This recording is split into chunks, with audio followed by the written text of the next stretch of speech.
The film begins with Captain James confronting the Tennessee delegation in an attempt to arrange a truce on behalf of the Forbidden Republic.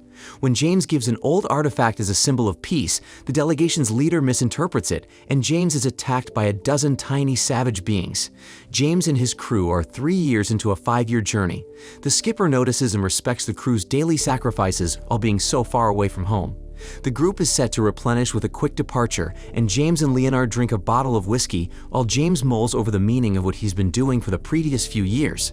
Leonard observes that James has spent his entire life attempting to live up to his father's name, but he has never truly worked out what he wants to be for himself. The Federation starship U.S. Enterprise glides into Starbase Yorktown with ease. Its crew was looking forward to a much-needed resupply and a little time of respite. Spock is horrified to learn that his older self has perished upon landing on Yorktown. Captain James and the Enterprise are dispatched on a rescue mission when a call from Kerala, one of the crew members of a pod drifting out of a nearby uncharted nebula, comes in.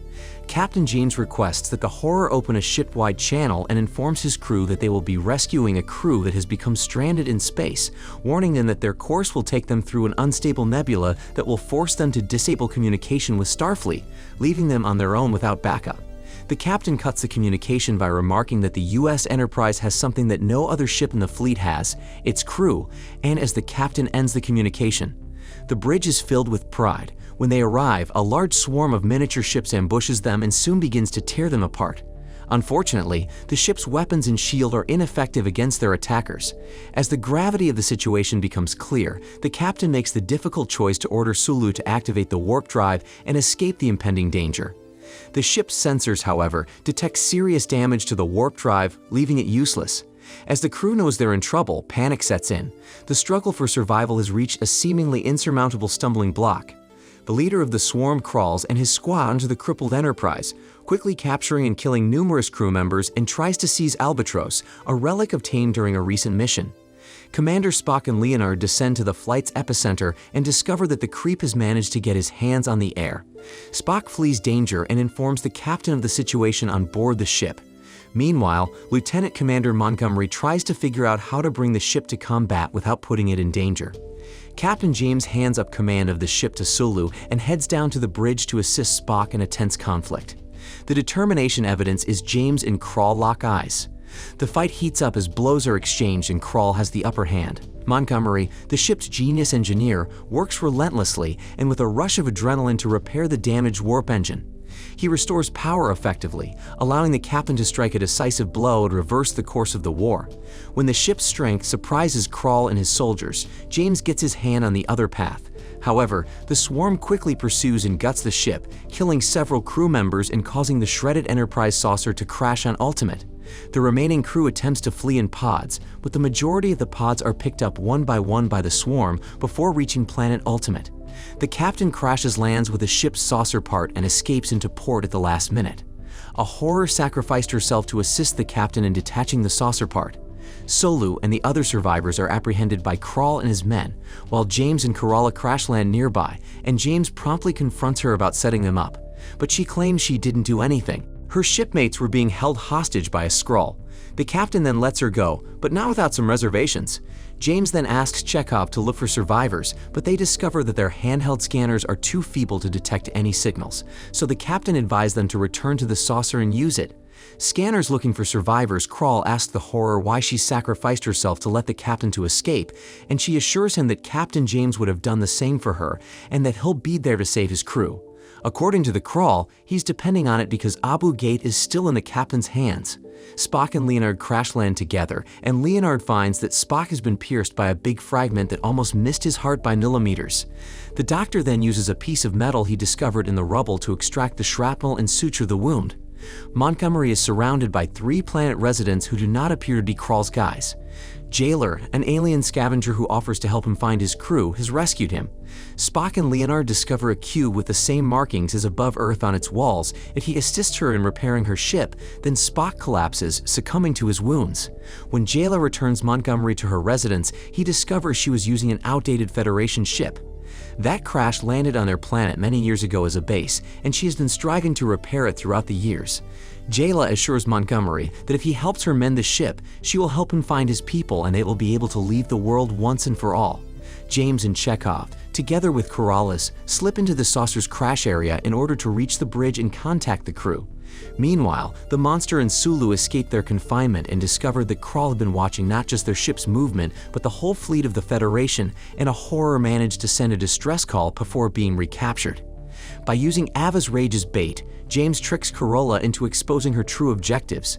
When Cholera believes she has located Arbroath, she sends a call to Krall to inform him of her whereabouts. Chekhov, on the other hand, utilizes this to triangulate the whereabouts of his missing team. When Crow's soldiers find them, Cholera escapes and James and Chekhov flee outside.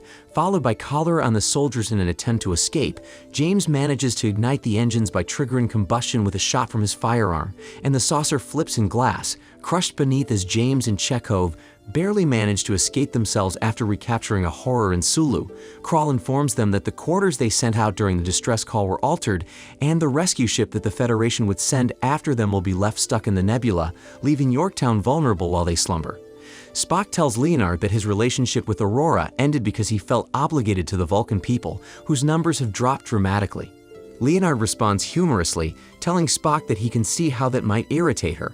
Spock also discusses how Ambassador Spock's death has affected him, revealing that he has decided to quit Starfleet and continue the Ambassador's work to rebuild the new Vulcan. When James and Chekhov are trapped in one of the Jealous traps, they are reunited with Montgomery. Montgomery inquires of the captain as to why they were attacked, and James informs them that it was because to the deviant Montgomery and jailer. Give the captain a tour of the Franklin, the JLA's makeshift home. Montgomery responds to Leonard's distress call, changes the ship's cargo transponder, and rescues both Spock and Leonard. Krall becomes impatient as his soldiers inform him that they were unable to locate Abu Raf while they were encircled by crawling, so he takes matters into his own hands, threatening to murder Sulu in front of the rest of the survivors if they don't tell him where it is. Inside, one of the staff asks Krall to stop and listen. It is revealed that James gave her the avatar and that she had it on her person the entire time she crawled and used the alternate path to finish an old bioweapon. Krall aims to use this device to murder Yorktown residents before attacking the Federation. When James and Montgomery discover a crawl space and decide to save the rest of the group, a distraught jailer claims it was not the bargain they made, citing her family's death and her narrow escape. And all she wants to do is get out of the planet's orbit. After a heart-to-heart with Montgomery, he persuades the jailer to assist them in devising a plan to rescue the remainder of their crew before embarking into space crawl experiments. The bioweapon on the inside and within disintegrates as a horror begs him to stop, claiming that the crawl already had what he sought. The base on a bike crawl shoots at James moments after he attacks. However, James possesses multiple holographic replicas that he utilizes as decoys to avoid many of the strikes. The distraction provided by James allows Spock and Leonard to release the rest of the crew. The second in command, Menace Cross, orders him to deploy the bioweapon while he deals with the intruders. As a result of the swarm launch into orbit, Glenn James is expected to be carried to the Franklin, and James goes to assist a jailer who is fighting threat, and they both manage to teleport back to the ship utilizing a long drop from a cliff.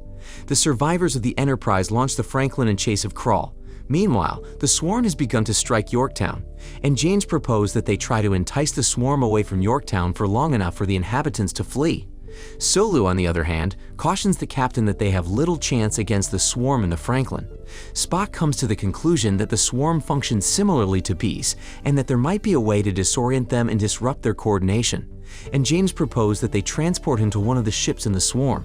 But Spock informs him that he's more qualified for this mission because he's familiar with the ship's interior, despite the fact that Spock isn't fully recovered.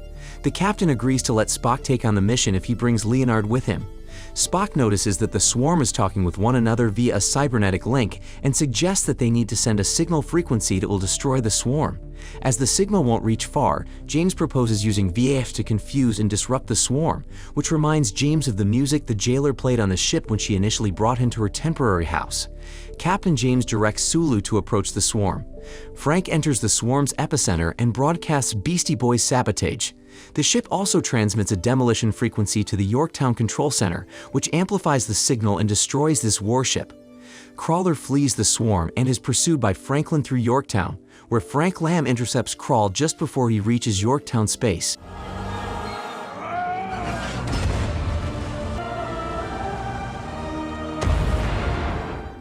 When James and Scotty arrive at the crash site, they realize Krall has survived the tragedy Kirk and Scotty uncover through Franklin's log. The Crawl has been constructed, as has Edison, the Franklin's former captain and a Free Federation human soldier.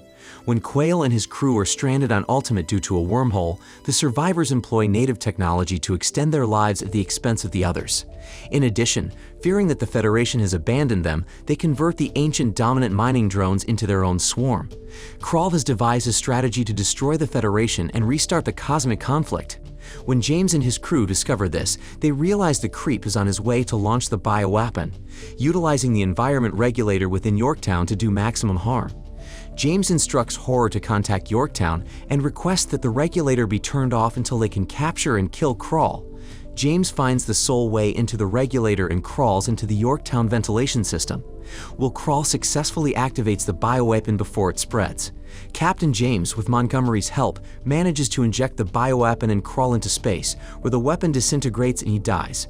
Just as James was about to be sucked into space, Leonard rescued him and our commandeered swarm ship in the aftermath. Commodore Paris closes the files of Captain Edison and the U.S. Franklin crew, and despite being offered the promotion of Vice Admiral Kirk, chooses to remain in Starfleet and rekindles his relationship with the Horror. Jayla gets accepted into Starfleet Academy on Kirk's recommendation, and while the crew celebrates Kirk's birthday, they witness the construction of their new ship, the U.S. Enterprise A, and they resume their goal to boldly go where no one has gone before. And this is how the film concludes. So, what do you think about this movie? Leave it in the comments below, and if you liked the video, please like and subscribe for more movie recaps. See you in the next video.